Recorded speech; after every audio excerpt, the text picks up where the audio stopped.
আসসালামু আলাইকুম রহমতুল্লাহ। আমি মোহাম্মদ সেলিম হোসেন, সহকারী শিক্ষক ইংরেজি, Christian girls high school, Kalitala, Dinajpur. Dear students, in previous class we have discussed the topic voice. আমরা ওই দিন ভয়েসের বেসিক যে বিষয়টা কিভাবে পরিবর্তন করব সেটি আমরা আলোচনা করেছিলাম। আজকে আমরা একটু সামনে আলোচনাটা এগিয়ে নিয়ে যেতে চাই। সো ভূমিকা ছাড়াই আমরা মূল আলোচনায় চলে যাই। আমরা গতকালকে একটু রিভিশন দিয়ে নিই। গতকালকে আমরা আলোচনা করছিলাম কিভাবে আমরা সাবজেক্ট থেকে অবজেক্ট করব। আমরা এই উদাহরণটা দিয়েছিলাম I do the work. So passive voice, the work is done by me. Dear students, তাহলে দেখো আমরা কিভাবে করছিলাম। প্রথমে অবজেক্টকে সাবজেক্ট করছিলাম, তারপরে অক্সিলারি ভার্ব দিছিলাম টেন্স অনুযায়ী, তারপরে মূল ভার্বকে পাস্ট পার্টিসিপল করছিলাম, সূত্র থেকে একটা প্রিপজিশন বাইরে দিছিলাম এবং সাবজেক্টকে অবজেক্ট করছিলাম, অবজেক্টিভ গ্রুপ। তাহলে এটা আমাদের বেসিক ফর্মুলা যে অবজেক্টকে সাবজেক্ট, টেন্স অনুযায়ী অক্সিলারি এবং মূল ভার্বে পাস্ট পার্টিসিপল ফর্ম, বাই এবং সাবজেক্টকে অবজেক্ট। তাহলে এটা হচ্ছে আমাদের ভয়েস চেঞ্জ করার, অ্যাক্টিভ থেকে প্যাসিভ করার বেসিক ফর্মুলা। এর সাথে আমরা এডিশনাল এবং যে রুলসগুলো রয়েছে সেগুলো আমরা আলোচনা করব। Dear students, look.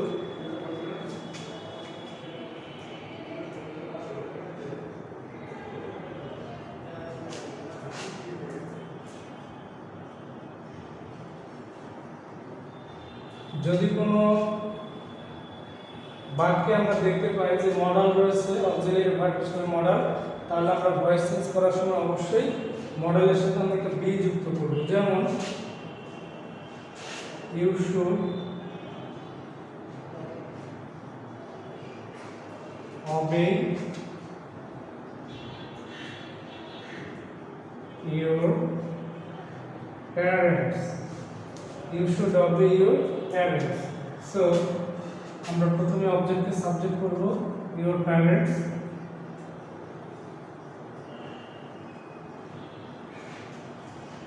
your parents।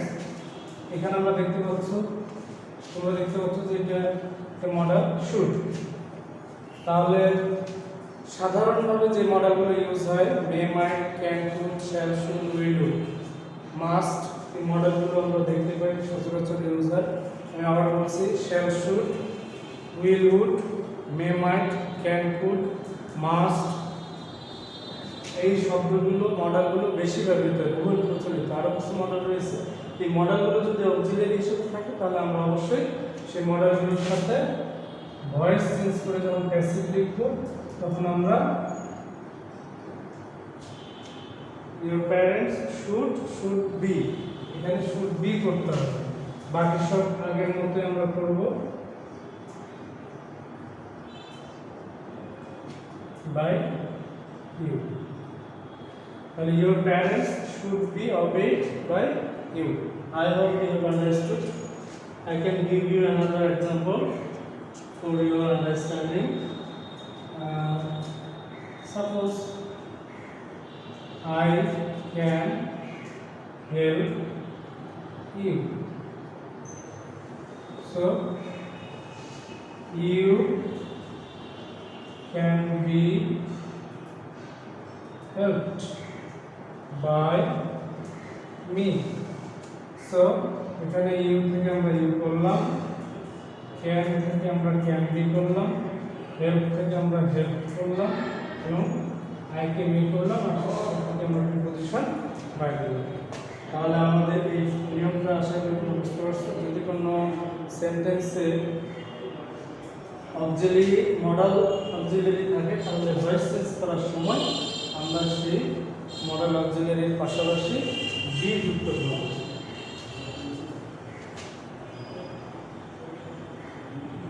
এখানে যদি গোয়িং টু থাকে তাহলে আমরা গোয়িং টু বি করব। Suppose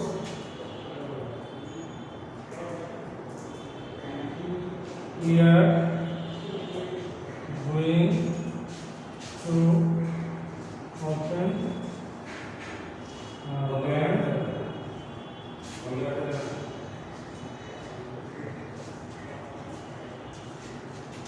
We are going to open a bank.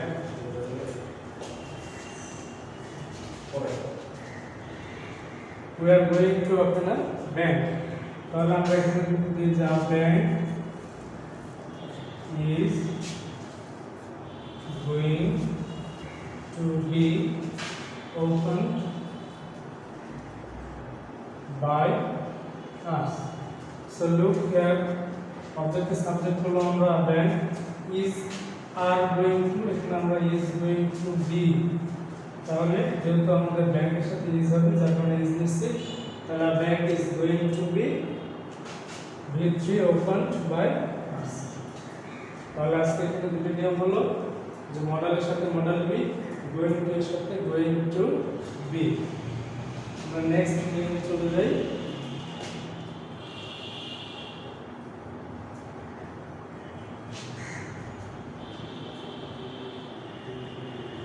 ব্যতিক্রম নিয়মগুলো করার আগে ইম্পারেটিভ সেন্টেন্স এবং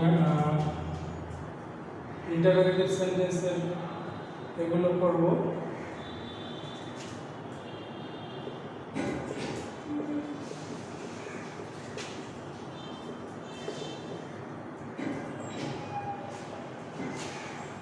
ইন্টারোগেটিভ সেন্টেন্স,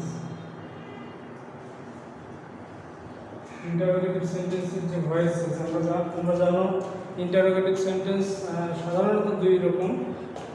এগুলো হচ্ছে অক্সিলারি, সামনে নিয়ে আসে সাধারণ অক্সিলারি, আর এগুলো হচ্ছে ডাব্লিউএস কোশ্চেন। ডাব্লিউএস কোশ্চেন সামনে এসে যে প্রশ্নগুলো সেগুলো এক ধরনের, আর সাধারণ অক্সিলারি যে প্রশ্নগুলো সেগুলো এক ধরনের।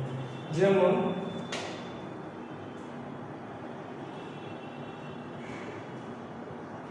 do you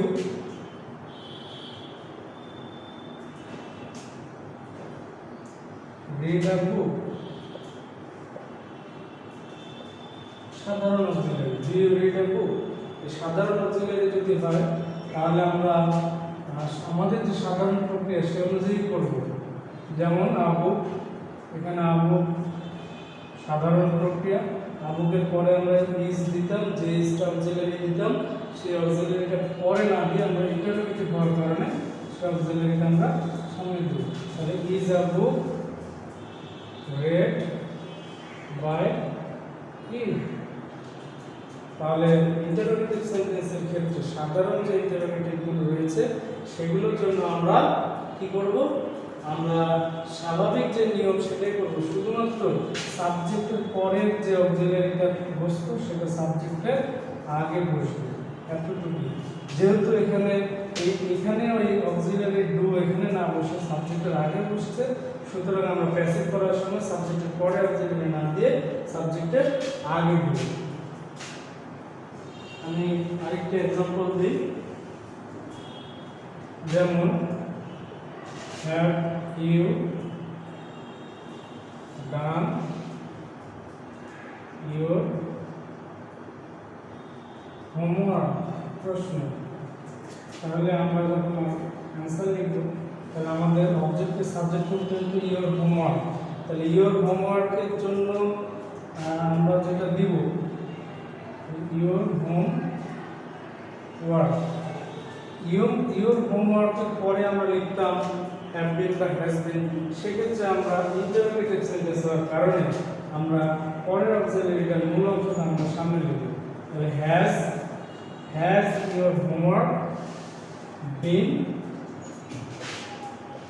done by you. তাহলে এগুলো সাধারণ অক্সিলারিগুলো আমরা এভাবে সাধারণ অক্সিলারি দিয়ে যে ইন্টারোগেটিভ সেন্টেন্সগুলো সেগুলো আমরা এভাবে করতে পারবো। আশা করি তোমরা বুঝতে পারছো। এবার আমি চলে যাচ্ছি ডাব্লিউএস ওয়ার্ড দিয়ে যে ইন্টারোগেটিভ সেন্টেন্সগুলো হয় সেগুলো করছি। প্রথমে আসে আমি হোয়াট। যদি কোথাও হোয়াট থাকে তাহলে সাবজেক্ট হোয়াট, হোয়াট সাবজেক্ট হয়ে যাবে, এটা মনে রাখবে। যদি কোনো বাক্য হোয়াট দিয়ে প্রশ্ন করা তাহলে হোয়াটটাই সাবজেক্ট হয়ে, যেমন what do you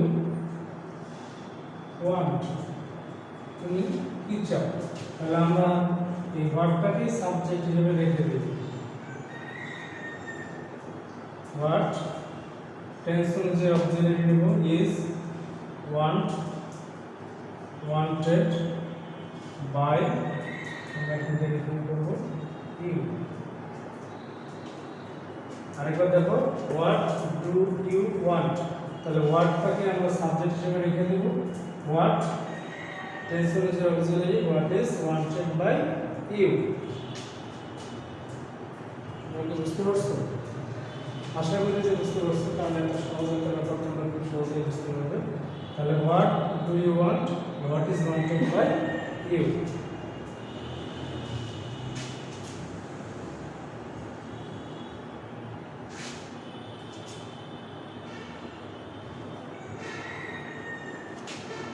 next, who যদি থাকে তাহলে আমরা প্রথমে লিখব by whom. Suppose who is calling you, so here by whom, who থেকে আমরা কি লিখব, বাই হুম। এটা আমাদের সাধারণভাবে আমরা যেটা বাই দিয়ে শেষে লিখতাম, তোমরা জানো যে বাই দিয়ে সাবজেক্ট অবজেক্টিভের জায়গাতে আমরা দিতাম, সেই বাইটা শুরুতে চলে আসবে। তাহলে বাই হোম, এখন আমরা অবজেক্টকে সাবজেক্ট করবো ইউ। তাহলে যেহেতু আমার প্রশ্নবোধক বাক্য, ইন্টারোগেটিভ সেন্টেন্স, সেহেতু আমাকে সাবজেক্টের পরের যে অবজেক্টিভ সেটা আমাকে সাবজেক্টের আগে বসাতে হবে। তাহলে আর ইউ, তোমরা জানো আইএনজি যেখানে আছে সেখানে বিং দিতে হয়, তাহলে আইএনজি এর জন্য বিং। তাহলে by whom are you being V3 পাও। এরপরে আমরা যে বাই দিয়ে সাবজেক্ট অবজেক্ট করতাম সেটা আমাদের এখানে অলরেডি হয়ে গেছে, বাই হোম হয়ে গেছে। সুতরাং আমরা এখানে আর বাই হোম আমরা শেষে দেব না, আমরা এখানে প্রশ্ন করছি। তাহলে হু ইজ কলিং ইউ, তাহলে by whom are you being called. আমি আরেকটা এক্সাম্পল দিই তোমাদের সুবিধার্থে।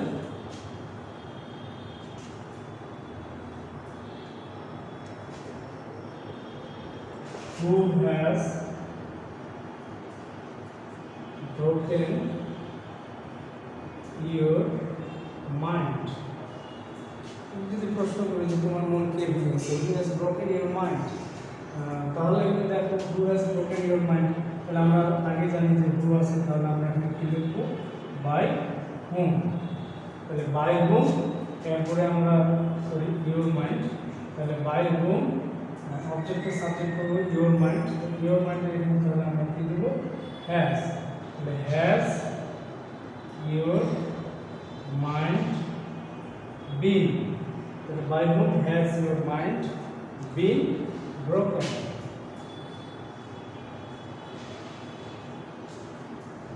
তাহলে দেখো হু থেকে আমরা বাই হুম করলাম, অক্সিলারি বসালাম, অবজেক্টকে সাবজেক্ট করলাম এবং V3 এখানে বসালাম।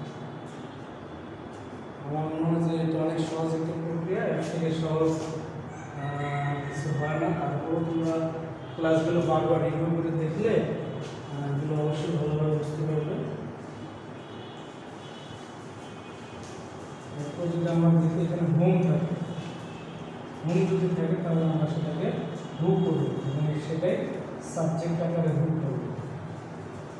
আমি সহজ করে একটু বোঝানোর চেষ্টা করছি। Whom did you see, whom did you see, তুমি কাকে দেখলে, এখানে হুম দিয়ে প্রশ্ন করা হয়েছে। তাহলে আমরা যখন ভয়েস চেঞ্জ করবো তাহলে হুম থেকে আমরা হু করবো এবং এটা আমাদের সাবজেক্ট হয়ে যাবে। তাহলে ডিড আছে এটা ফার্স্ট ইনডিফিনিট টেন্স, তাহলে টেন্স অনুযায়ী আমরা অক্সিলারি নেব।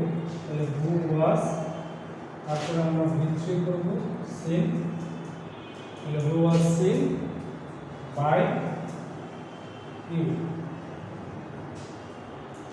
Who was seen by you. তাহলে whom থেকে আমরা who করব, টেন্স অনুযায়ী অক্সিলারি নিব, V3 করব, প্রিপজিশন বাই নিব এবং সাবজেক্টকে অবজেক্ট করব। আশা করি তোমরা বুঝতে পারছো। আমি আরেকটা एग्जांपल দিব, another example for you. Whom have you beaten? Whom have you beaten? তুমি কাকে মেরেছো? তাহলে আমরা এখানে whom থেকে কি করব, who করব। তারপরে have আছে, তাহলে have অথবা has এর সাথে been। তাহলে আমরা যখন has দেই তাহলে who has been beaten, who has been beaten by you. Whom have you beaten? Who has been beaten by you? তোমাদের মনে প্রশ্ন আসতে পারে এখানে আমরা কেন has দিলাম। এই হ্যাভটা ছিল who এর জন্য, আর এই হ্যাজটা দিলাম আমরা, সরি এই হ্যাভটা ছিল ইউ এর জন্য, আর আমরা এই হ্যাজ দিলাম এখানে who এর জন্য। যার কারণে এখানে হ্যাভ ছিল, কিন্তু এখানে who এর জন্য আমরা হ্যাজ দিচ্ছি। তাহলে এইভাবে যদি করি তাহলে আমরা আশা করি যে ভয়েসটা বুঝতে পারবো। তাহলে আজকে আমরা ভয়েসের দুইটি সাধারণ নিয়ম এবং ইন্টারোগেটিভ সেন্টেন্স এর পরিবর্তনগুলো কীভাবে অ্যাক্টিভ থেকে প্যাসিভ করবো সেগুলো আমরা আলোচনা করলাম। ডিয়ার স্টুডেন্টস, আমরা যদি আবার এগুলো ফিরে আসি, মানে প্যাসিভ থেকে অ্যাক্টিভ করি, তাহলে আমরা যেই উপায়ে অ্যাক্টিভ থেকে প্যাসিভে গেলাম সেই ঠিক সেম উপায়ে আমাদেরকে প্যাসিভ থেকে অ্যাক্টিভে ফিরে আসতে হবে। তোমরা যদি এইভাবে প্র্যাকটিস করো তাহলে আশা করি তোমরা উপকৃত হবে। তো আশা করি তোমরা এই ক্লাসগুলো বুঝতে পারছো এবং তোমাদের এই ক্লাসগুলো ভালো লাগতেছে। তোমরা সুন্দর করে প্রস্তুতি নাও এবং পরবর্তী ক্লাসে ভয়েসের যে বাকি অংশগুলো, বাকি রুলসগুলো রয়েছে সেগুলো নিয়ে আমরা আলোচনা করব। ততক্ষণ ভালো থাকবে, সুস্থ থাকবে, ঘরের বাইরে যাবে না এবং you should take care of your health. You should have your parents, you should have your teachers. Thanks to all. আসসালামু আলাইকুম।